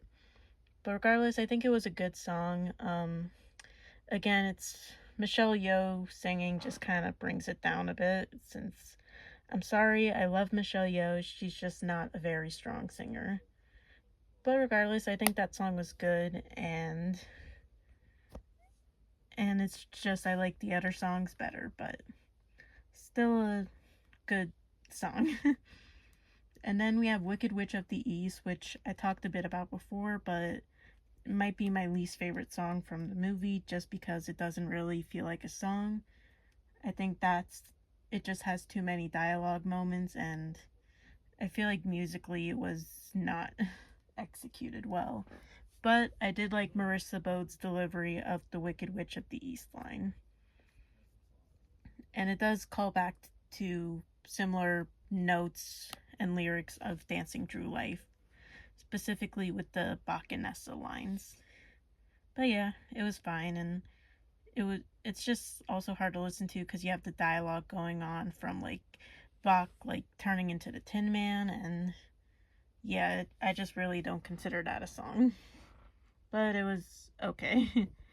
And then we have Wonderful, which I do think is an improvement from the stage musical, more specifically because this time around they included Glinda in the song, which I think was great because not only does it vocally sound better and you get to hear Ariana / Glinda sing more, but also I just think in general it was a great idea to include Glinda in the song because it helps the audience believe why Elphaba would easily fall for the wizard's deception because she's blinded by her friendship with Glinda and wanting to reunite with her again. And it makes more sense for Elphaba to believe this time around. So that was definitely a great new idea that they added to the film. And and as mentioned before, I love the moment that Elphaba and Glinda are sitting on the broom together, and we get like a callback to their duet moment from Defying Gravity. But this time around, it's Glinda singing it to Elphaba instead of vice versa. And I love the pink and green lights in that sequence as well. And I also love the rainbow lights that they implement towards the end of the song. And of course, I love the moment that they call back to their dance from the Ostas ballroom with the little hand waving thing. But yeah, the song itself, like, taking Glinda aside, I like pushing Glinda's inclusion aside, it's like an okay song. I think Jeff Goldblum sings it well, and it's, you know, just solid enough, but definitely it's one I'll listen to more than the Broadway version just because of Glinda's inclusion. But yeah, solid enough. And then I'm Not That Girl reprise. Now, I love the original I'm Not That Girl from the movie version, and that's another iteration of a song that I think is better than the Broadway version. No offense to Indina, but I just love Cynthia's version of I'm Not That Girl more. But yeah, the reprise is actually sung by Glinda, and yeah, it's a very heartbreaking moment as Glinda is like standing in her destroyed wedding ceremony, and I think Ariana is able to still sing the song well despite her having to hold back tears as Glinda. But yeah, and now we get to the actual great songs of the musical, which I'll talk more about later, but yeah, I'm Not That Girl reprise was very sad, but also sung really well. And then we have As Long As You're Mine, which, even though I mentioned I'm not a big, I feel like the scene blocking of that scene or the way it's shot could have been a bit better. But otherwise, I love that song so much. Cynthia and Jonathan Bailey have such amazing chemistry, and their voices like really sound good together. And yeah, I just listened to that song recently actually, and it always just makes me swoon. And it's one of my favorite love duets ever. And I gotta say, even though like the build up I'm a bit iffy about, like filming wise, I still think it was a very great moment, and it's a great love song. What can I say? And then we have No Good Deed, which I think was the most anticipated song of this movie aside from For Good. But yeah, they delivered on No Good Deed. Cynthia performed it beautifully. Like when she sang her Fiero thing later in the song, like that actually made my soul levitate. Just like how I did when hearing her end bits of Defying Gravity. But yeah, and also I think No Good Deed was the best, like, directing wise. Even though the castle was a bit dreary, like I still love the fire and the flying monkeys flying around, and that ending shot was about as cool as the ending shot of Defying Gravity. And yeah, I think No Good Deed in general would rank pretty high if I were to rank all of the Wicked songs as a whole. I mean, it's no Defying Gravity, but it came pretty darn close, and yeah, I feel like that song really was able to showcase Cynthia's talent very well, and she really is able to capture like Elphaba's rage and her many emotions throughout that song. And yeah, No Good Deed, it's really great. And then we have March of the Witch Hunters, which I feel like a lot of people were hyping up as well, but I thought that song was pretty good. Ethan, and also, much like Cynthia, I think that is Ethan Slater's best acting moment, since he's really able to capture Bach's rage very, very strongly. And again, that's also when we get the look between him and Glinda. And yeah, also I think that's the song where the ensemble itself shines very strong. Like their voices are very intense in that song, but they all delivered very well, nicely in that song. And yeah, I kind of wanted to hear more of Ethan sing because he has an amazing voice. Like, say what you want about him, he is a talented actor and singer. And then we have For Good, the most anticipated song of the whole movie. I mean, it's literally what it's titled. And even though, yeah, they are in the castle setting, which is a bit boring, I still nonetheless love that moment. And Cynthia and Ariana just have beautiful voices that blend together very well. And yeah, I still love the looks between Elphaba and Glinda, how you clearly tell how much they love and care about each other. and with the lyrics like a handprint on my heart, and I know I am who I am today because of you. Like, this song will forever give me chills, and also now after this movie will forever be a song that makes me cry. Like, well done, and it's definitely the second best song in all of Wicked, if you ask me. Defying Gravity is still number one, though. I'm sorry. And now to talk. Oh, wait. And then we have the Wicked finale, which, you know, is kind of a bit of a reprise of For Good and No One Mourns the Wicked, but blend together. But I thought it was fine. I think it's really the music that makes that song stand out so much. And I also love the moment where the Grimory opens up for Glinda, showing that she can finally do magic. And also, I love Elphaba's outfit in that scene so much. Like, the dark blue mesh, like, hood or coat. Basically, her outfit gave a lot of Dune vibes, I guess, is a way to describe it. But yeah, it was a nice last sad moment between Elphaba and Glinda. And I love how it came full circle for Glinda finally being able to do magic, and also how she was at the top of the clock tower where her and Elphaba did sing Defying Gravity. And now to talk about the two new songs that were added for the movie, which are No Place Home and The Girl in the Bubble. Now, I guess this overall, I did like the two new songs, and I feel like they were executed well and fit the story nicely for both Elphaba and Glinda's character developments. But I'm sorry to say that they weren't anything that amazing, and I don't know if they are going to be winning Best Original Song like intended. I don't even know if they're going to be nominated. I mean, I think mostly Girl in the Bubbles got nominated more than No Place Like Home, but again, we don't know if they're going to be nominated for Oscars. And also, it seems like Golden is going to be winning, it's going to be sweeping the award season by a landslide, which, I mean, is fair. I do love K-pop Demon Hunters, and I do think, as much as I love Wicked, they do have a better soundtrack than Wicked for Good. But yeah, I feel like the two new songs are still great, and they work very well in the story. I guess talk more about No Place Like Home. I do think I like it less than Girl in the Bubble, but I still think it's a good song, and I like the homage it pays to the original message of The Wizard of Oz, where Dorothy says there's no place like home.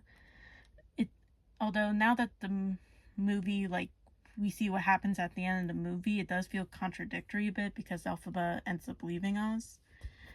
But regardless, it was still a good moment where she tries to rally the animals together. And I do like how the animal stuff wasn't like swept under the rug, like we still got a main focus about it. And yeah, Cynthia performs it beautifully, and I think there is also the fact that in the movie itself it was interrupted by the lion, so we never get to hear the full thing. But yeah, it was a good song. Just nothing really to write home about, I'm afraid, despite Cynthia giving a great performance. And then Girl in the Bubble, I will admit I didn't catch on to it at first, but as of recently I have been caught on to it. I don't really memorize it all that well lyrically, but I still think it's a beautiful moment and it's definitely necessary in regards for Glinda's character development. And I think the way it was shot was unique and nice. Like, I understand what they were doing with the reflecting shots and how, like, they pan up to the roof to then pan down back to Glinda, because this is a song about Glinda reflecting who she's been and the kind of person she wants to be. But I feel like they kind of used that reflective method a bit too much, and they could have tried to do something a bit different. But regardless, I like the pink lighting. I love the shot of her looking in her closet. And of course, I love that ending shot where she looks at both her younger self in the bubble and her current self in her reflection of the bubble. And yeah, it's performed beautifully once again by Ariana Grande. And even though I don't think it will be winning any awards, it's still a great song and my personal favorite out of the two. But again, like, even though they are good songs, I don't think they're gonna be winning the award season. But I still like them and don't mind them too much, and they really showcase Glinda and Elphaba as characters while also showing Cynthia and Ariana being wonderful performers. But yeah, that's all I have to say about the soundtrack. It's good, but I think the real problem is that it's really only the songs near the end that are anything outstanding. I mean, I like Thank Goodness and Wonderful with when it has Glinda in it, but aside from that, the first half of songs aren't really anything all that special when you compare it to bangers from the first movie like No One Mourns the Wicked, What Is This Feeling, Popular, Dancing Through Life, etc. And it's also kind of like you gotta wait a while until you get to those great songs. I mean, and it's just how they are spaced in the movie. And yeah, I'd say the only standouts from the soundtrack are As Long As You're Mine, No Good Deed, and For Good. With a little slide in of The Girl in the Bubble, since again, that song has been growing on me. But yeah, good songs, but not they don't really compare to Act 1 of Wicked, I'm afraid. But I still think the music of Wicked as a whole is 10 out of 10. So yeah, that's all I have to say about the soundtrack and songs of Wicked. And now we're just going to go over to my final thoughts on the entirety of Wicked for Good. So those are my overall thoughts about Wicked for Good. I think it was a really good movie, and it still does remain my favorite movie of 2025. I think it was a beautiful conclusion to Wicked, and I am a bit sad that the Wicked era is over. It definitely could have been a lot better if it did remain to its own story, but regardless, I think this was the best way they could have adapted the messiness that was Act 2 of Wicked. Still got stellar performances that I do want to believe will win Oscars, but in my mind, Cynthia and Ariana are superstars no matter what. And the rest of the cast too. And also, I will admit that even though Michelle Yeoh wasn't the best pick, might not have been the best pick for Madame Morrible, we still have to thank her for giving us the iconic flip it around Wicked Witch meme. So I do thank you for that, Michelle Yeoh, and I would say it was worth you being cast Madame Morrible. But yeah, if I have to give the film a score, it would probably be like a 7 or 8 out of 10. And the first movie gets like a 9 or 10 out of 10, in my opinion. And if I had to rate Wicked, the musical as a whole, I'd give it like an 8 or an 8.5 out of 10. Because despite Act 2 not being the strongest, I still think it's had good elements. And overall, Wicked is still a great musical. And I'm excited to see more of Cynthia and Ariana in the future. I know Ariana is already planning to go on tour this year, and she's also starring in Meet the Parents 4. So, I love Ariana, and hopefully I do get to go on tour. Fingers crossed. As for Cynthia, I do know she is currently starring or preparing to star as Dracula in a West End musical, and is also planning on releasing more music, so I'm excited for that. Jonathan Bailey, I know season 4 of Bridgerton is coming out soon, and he probably has a lot more since he is pretty much going to be in everything nowadays. Oh, and I did also hear him and Ariana are probably in talks to do another musical, which I'll be excited for. Ethan Slater, I know he's doing Marcel on the Train, another musical, which sounds exciting. And I think he's going to do another movie too. I'm not sure. John M. Chu, I know him and Ariana will be working together again for a musical that comes out next year in 2027, Oh, to Places You Go, which was one of my favorite childhood books. And yeah, I'm just, whatever this cast does next, I'll be sat and ready to watch. And then as for Wicked itself, there are talks that there might be like a third movie that has nothing to do with Elphaba and Glinda. And I know, like, book-wise, Elphaba already has, like, her own book from Gregory Maguire, who is the original author of Wicked. He wrote that last year, I think. And then Glinda's book will actually be released this year, which I'm very excited. I hope to get both books because I would love to learn more about Elphaba and Glinda's backstories. And also, personally, I would like to see a Wicked adaptation of the original book since I've heard it's so much different than the Wicked musical, but also much more darker because I think in that book Fiyero actually dies for good. And there's also like new characters that didn't make it to the Wicked musical. But yeah, and also I think there are talks that Glinda could have gotten her own back prequel movie or something, but I don't think that will be happening. And I would also just love to see a pro shot of the musical itself, so not only people have the movies now to watch to experience the musical, but they can also just watch the Broadway show as a pro shot, just like the Frozen one and Hamilton and so much more. And personally, in regards, and also I feel like, I don't know why many have been done this, but I feel like musicals should be adapted for TV shows so there's like more time to flesh out the story or do new things with it. Like, I could see a Wicked Netflix show happening. Not anytime soon though, since the movies are out now.